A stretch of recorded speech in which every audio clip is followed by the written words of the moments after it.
Você quer melhorar sua autoestima? Então fica aqui comigo que eu vou te mostrar um caminho para chegar lá.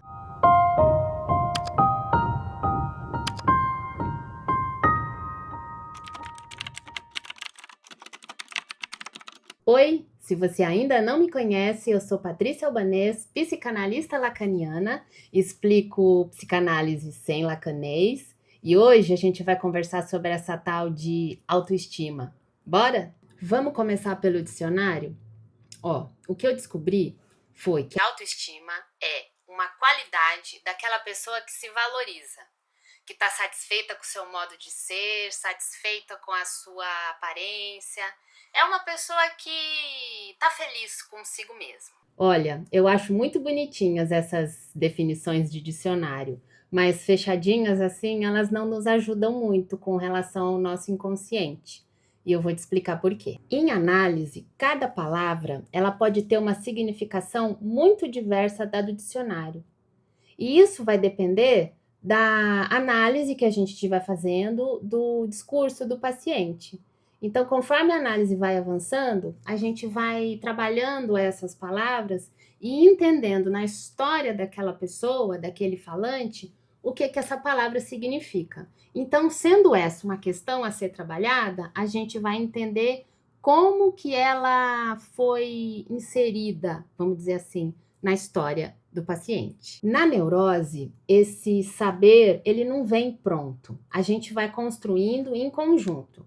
O paciente fala sobre aquilo que faz ele sofrer, sobre as dores que ele sente de acordo com as questões que ele estiver trabalhando no momento. E o analista vai pegar esse material, vai trabalhar em cima e vai fazer uma construção de caso.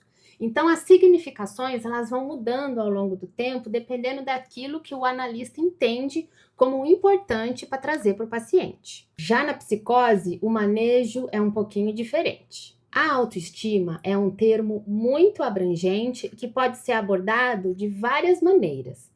Mas eu vou trazer aqui para você aquilo que eu julgo mais importante para a gente tratar nesse vídeo. Nesse momento, eu sempre digo que a psicanálise pode te ajudar. Mas hoje eu vou fazer um pouquinho diferente e você vai entender. Aproveitando, eu vou pedir para você se inscrever no canal, caso você ainda não tenha feito.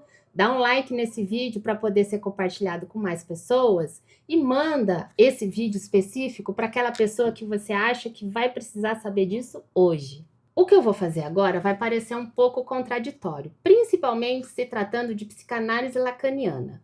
Mas eu preciso fazer isso principalmente porque a gente está num vídeo aqui e você não está em análise comigo, a não ser que você queira me mandar uma mensagem e marcar a sua primeira sessão.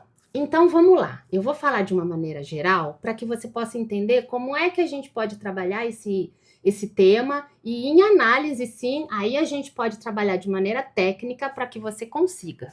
Nesse vídeo, o que eu estou querendo fazer? Eu estou querendo te mostrar aquilo que é possível a gente trabalhar em análise. Mas eu já sei que esse conselho que eu vou te dar não vai adiantar muito. Conselhos, eles são bons para indicar caminhos para a gente seguir. Mas o conselho em si, se você não fizer nada a respeito, ele não vai adiantar. Porque você não vai poder praticar, entendeu? Bom, então eu vou te dar um conselho, porque tem um pouco da minha história que eu vou compartilhar aqui com vocês, e eu já testei esse conselho e eu posso te dizer que ele funciona bem. O conselho é esse: aprenda a ser sozinho. O que eu tô querendo dizer? A gente aprendeu no senso comum que todos nós precisamos estar sempre com alguém, namorando alguém, casado com alguém, enfim, se relacionando de alguma maneira afetiva. Mas antes da gente poder chegar nesse lugar, é importante a gente saber do que a gente gosta, o que a gente quer, como é que a gente pode navegar nesse mundo. E a autoestima, ela tá ligada de alguma maneira a esse pequeno autoconhecimento, essa investigação que a gente faz sobre aquilo que a gente quer, aquilo que a gente gosta, o que realmente nos faz feliz. Quando eu me casei, eu mudei direto da casa dos meus pais para a casa do meu ex-marido. Na verdade, eu já me separei e aí é que eu fui, depois de separada, fazer essa experiência de ser sozinha, de morar sozinha, e aí sim entender do que eu gostava. Então, o que aconteceu? Eu cresci na casa dos meus pais, eu fui atravessada pela linguagem naquele ambiente, eu fui absorvendo aquilo que eles achavam importante e fui sendo afetada por tudo aquilo que eles me traziam. Depois, quando eu casei, fui direto morar com uma outra pessoa, com a qual eu tinha bastante afinidade. Mas, de alguma maneira, eu não pude fazer a experiência de entender o que era importante para mim.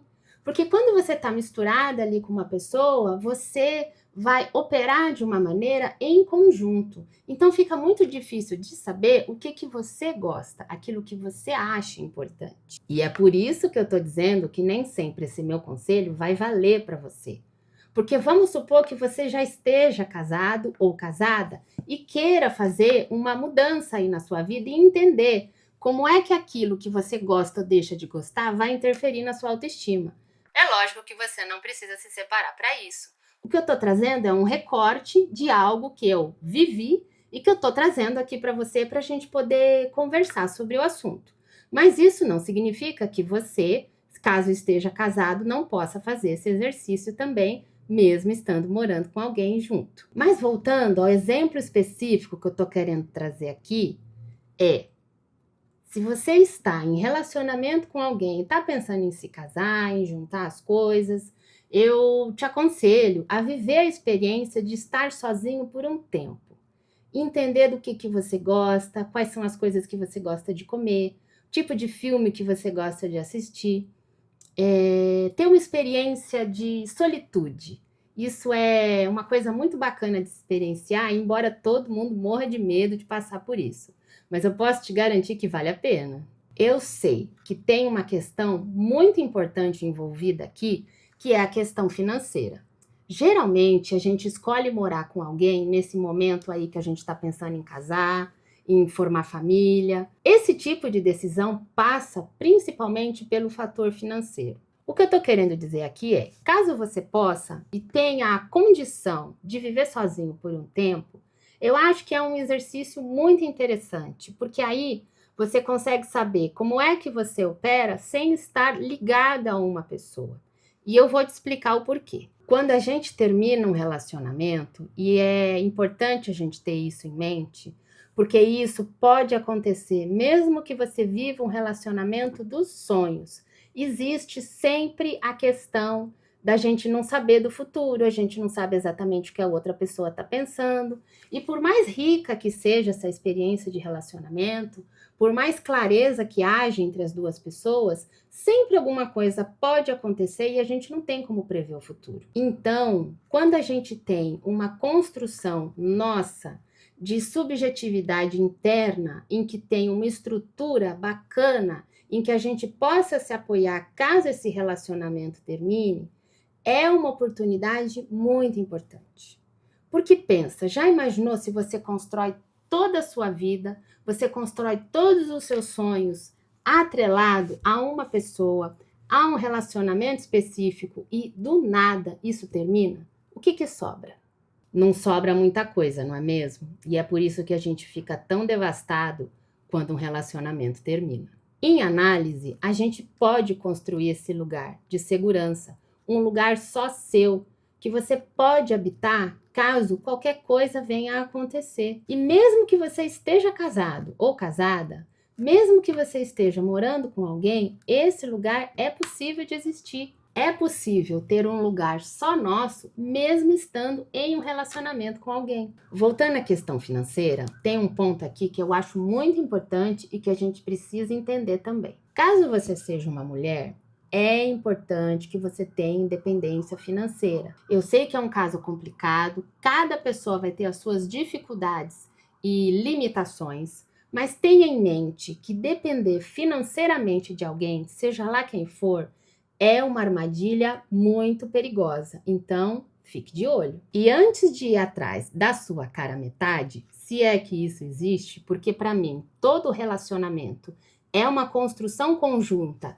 em que cada um vai dar uma parte, e aí sim, construir alguma coisa que não existe ainda, procure saber se realmente é isso que você quer, porque depois para sair é bem mais difícil. Eu posso te dizer como uma pessoa que já está aprendendo a lidar com a falta. Eu acho que no passado, talvez eu nunca vou poder dizer, tipo, uma pessoa que já aprendeu a lidar com a falta. Mas a gente vai aprendendo ao longo do caminho e vai aprendendo a lidar com ela, porque ela não vai te deixar. Então é bom que a gente já aprenda logo a viver com ela, porque as pessoas que sabem lidar com a falta, elas sofrem muito menos do que aquelas que morrem de medo dela. Nós fomos ensinados, no senso comum, que viver sozinho é uma questão que precisa ser curada.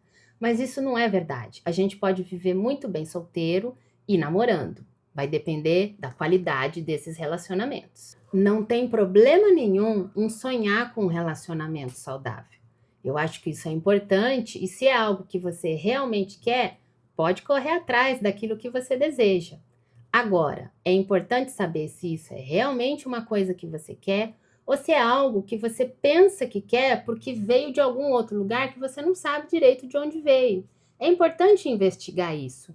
E na análise, você tem um lugar seguro para fazer esse tipo de questionamento. É importante não correr o risco de acabar vivendo uma vida que não é aquela que você quer de verdade. Então, é importante a gente ter coragem, sabe, de investigar aquilo que a gente quer e às vezes romper com pactos invisíveis que a gente fez e que não são exatamente aquilo que a gente sonha. E geralmente isso faz a gente sofrer bastante. Então, é um processo longo que a gente precisa trabalhar, mas vai valer a pena. Esse assunto tem tudo a ver com a autenticidade, mas esse é um assunto para o próximo vídeo. Eu te vejo lá. Tchau, tchau!